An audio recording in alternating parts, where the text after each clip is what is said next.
किसी भी प्रकार से, लेकिन वो पुत्र कैसे उद्धार वाला नहीं होता। यदि दो भाई हैं, एक के पुत्र है तो दोनों माताएं पुत्रवान हो जाती हैं। ऐसा नहीं है कि बड़े के पुत्र है मेरे नहीं तो हम कुपुत्रीन हो गई, नहीं, एक के पुत्र है तो दोनों पुत्रवान हो जाती हैं। ऐसे वेद और पुराण बताते हैं।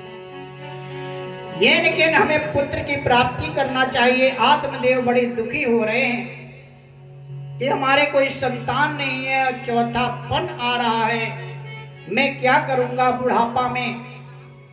संतान अब ना हो सकती है, जब आत्मदेव ने जान लिया, तब मरने का निश्चय कर घर बार छोड़ प्रस्थान किया।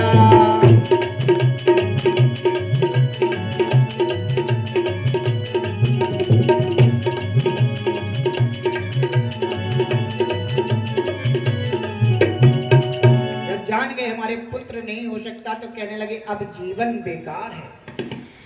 प्रभु का भजन कर रहे हैं और बुढ़ापा आ गया, संतान भी नहीं हो सकती, मैं क्या करूंगा। जंगल में जाकर के अपने प्राणों का त्याग कर दूंगा। जंगल में चले गए। आत्मदेव एक तालाब के किनारे खड़े होकर के अपने प्राणों का त्याग करने जा रहे थे। उसी समय एक संत भगवान आ गए। हमने आपको बताया था पूरी भागवत में जहां जहां संत मिलेंगे वहां वहां उनका कल्याण होगा। एक जगह नहीं, जहां भी मिलेंगे, जहां भी रामायण में एक बार शब्द आया है वहां वहां कोई ना कोई घटना घटित हुई है। एक बार त्रेता युग माई शंभु गए कुंभज ऋषि पाई। कुंभज ऋषि के आश्रम में एक बार शब्द आ गया तो घटना घटित हो गई। वो सुनने को मिलेगी आगे भागवत में। एक बार जननी हनवाए कर सिंगार पलना पौड़ाए, घटना घटित हो गई। तो जहां एक बार शब्द आया है रामायण में घटना घटित हुई है, और यहां पर संत मिले हैं तो कल्याण हुआ है। संत ऐसे हैं कि जिसको मिलते हैं उसका कल्याण ही करते हैं। संत ने देखा, बोले ठहर जाओ विप्र, क्यों रो रहे हो और ये अपने प्राणों का त्याग क्यों करने जा रहे हो। कहते हैं कि संसार में जो अपने प्राणों का त्याग स्वयं करता है, मतलब कहने का कि आत्महत्या करता है, अपनी आत्मा की हत्या स्वयं करता है, वो निधर्म कहीं भी बैठने योग्य नहीं होता है। प्रेत पीड़ा में भी उसको कोई बैठने नहीं देता है, और कई गुना उम्र पड़ जाती है प्रेत बनने पर। तब वो सोचता है मैंने ये क्या कर दिया। तो अपनी आत्मा की हत्या क्यों कर रहे हो, तुम तो बड़े विद्वान हो। आज आत्मदेव ने हाथ जोड़े, प्रभु अब मैंने सुना है कि रामायण में कहा गया कि अब मोए भा भरोसे हनुमंता, बिन हरि कृपा मिले नहीं संता। मैं जान गया हूं कि अब इस संसार में मेरे ऊपर कृपा होगी। क्यों? मुझे संत मिल गए। किसने कहा था? विभीषण ने। किससे कहा था? हनुमान जी से, कि अब मुझे विश्वास हो गया कि मेरे प्रभु मिले। क्योंकि कि मेरे प्रभु इसलिए मिलेंगे कि जब मेरे प्रभु मिलते हैं तो सबसे पहले अपने भक्त को भेज देते हैं, और संत का दर्शन हो जाए तो समझो कि भगवंत का दर्शन हो जाएगा। अब मुझे विश्वास हो गया। यही बात आज आत्मदेव कह रहे हैं, किससे? संत से। अब मुझे विश्वास हो गया कि मेरे दुख दूर हो जाएंगे। बताते हैं कि प्रभु मेरे कोई संतान नहीं है, और अब मुझे विश्वास है कि आप हमें संतान दे सकते हैं। संत ने कहा रे हम कैसे संतान दे सकते हैं। बोले तप से भी प्रसदावलियारा, तप से करे शंभु संघारा। तपस्या के बल से आप हमें संतान दे सकते हैं, इसलिए भगवान मैं आपकी शरण में हूँ, मेरी रक्षा करें। उन्होंने कहा नहीं नहीं मैं कुछ नहीं कर सकता हूँ, मैं तो प्रभु का भजन करता हूँ। तो उन्होंने ना कोई बात नहीं, मैं अपने प्राणों का त्याग अभी आपके सामने कर रहा हूँ। मैंने वेद और पुराणों में सुना है कि यदि कोई किसी के सामने प्राणों का त्याग करता है और वो व्यक्ति देख रहा होता है तो दोषी वो भी हो जाता। दो गाय दो बैल कहीं लड़ रहे हैं और हम खड़े होकर के देखकर आनंद अनुभूति कर रहे हैं तो समझ लेना कि हमने पाप कर दिया।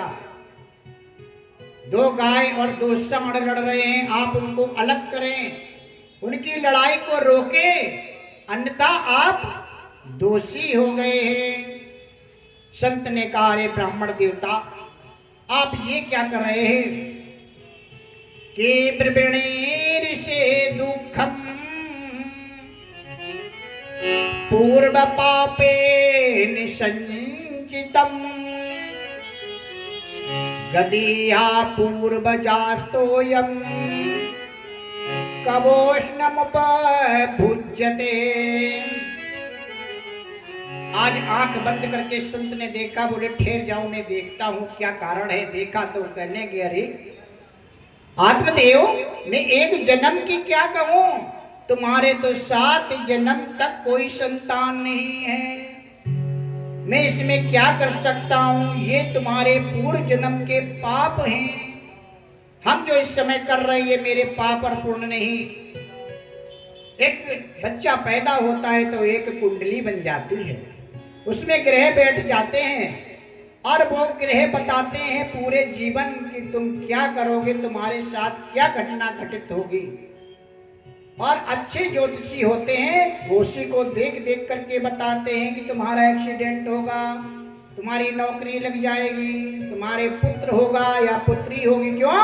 पूर्व जन्म के हिसाब से ग्रह बैठ गए और ये जन्म हमें मिला है उस जन्म को सुधारने के लिए। तो हम सुधार करें। आज कहने लगे तुम्हारे 7 जन्मों तक पुत्र नहीं, मैं क्या कर सकता हूं? कहने लगे आप पुत्र दे सकते हैं और नहीं दिया तो मैं प्राणों का त्याग कर दूंगा। संत ने कहा ठहरो। अपनी झोली से एक फल निकाला, प्रभु का ध्यान किया, अब मंत्रित करके फल दे दिया। आत्मदेव नहीं मान रहे हो तो ये फल ले जाओ। मैं ये जरूर कह रहा हूं कि संतान से इस संसार में किसी को सुख नहीं हुआ। अल्प सुख होता यदि संतान नहीं है तो पूर्ण सुख है।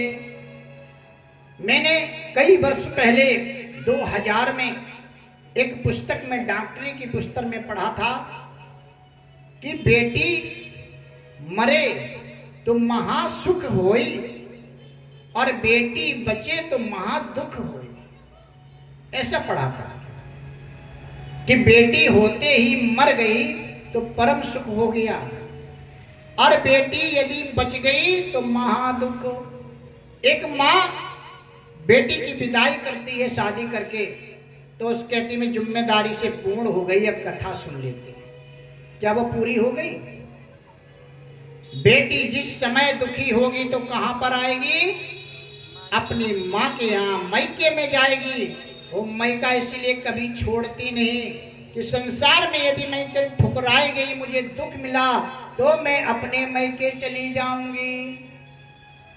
बेटी जब तक मर न जाए या माँ जब तक मर न जाए तब तक बेटी से उद्धार नहीं होता है।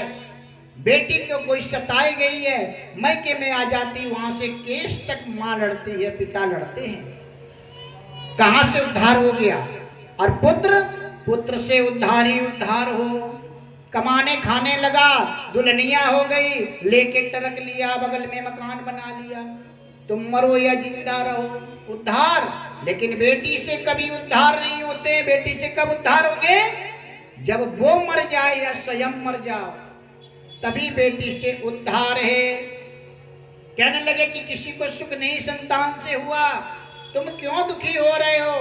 बोले प्रभु कुछ भी हो जाए हमें संतान चाहिए। आज दे दिया, फल नहीं मान ले तो ले जाओ। और इस फल का नियम है। क्या नियम है? सत्यम शोचम दया दानम एक भक्तम तो भोजनम वर्षावधि स्त्रिया कार्यम तेन पुत्रो अति निर्मलः। अपनी पत्नी को दे देना, ये पत्नी आपकी पान कर ले, लेकिन ये नियमों को ध्यान रखे। सत्यम शोचम दया दानम, सत्य बोले, सत्यम शोचम पवित्र रहे, जीवों पर दया करे और दान करे, एक वक्त भोजन करे, पृथ्वी पर शयन करे। ऐसे नियमों का यदि पालन करेंगे तो पुत्र निर्मल और बढ़िया होगा, संसार में आपको तारने वाला होगा। आत्मदेव प्रसन्न हो गए, संत को प्रणाम किया, घर आए, फल दे दिया स्त्री को, आज बता दिया नियम, कहने लगे इसको पान कर लेना, देवी तुम्हारे पुत्र होगा। इस संत का आशीर्वाद वचन है। आज वो फल लेकर के चले गए, आज वो फल लेकर के वो स्त्री देख रही है, लेकिन तो वो तो धुंधली है। धुंधली क्या है? उसकी बुद्धि भ्रष्ट है, गलत सोचती है। आज फल को देख रही और विचार करने लगी कि फल भक्षेण गर्भा स्याद गर्वेण दर प्रदिता स्वल्प भक्षम ततो शक्ति गृह कार्यम कथम भवे। फल देख के सोच रही मैंने फल खा लिया तो मेरे गर्भ आ जाएगा, और गर्भ जिसके आता है क्या होता, उसका पेट बड़ा होने लगता है, वृद्धिता, मेरा उदर बढ़ जाएगा।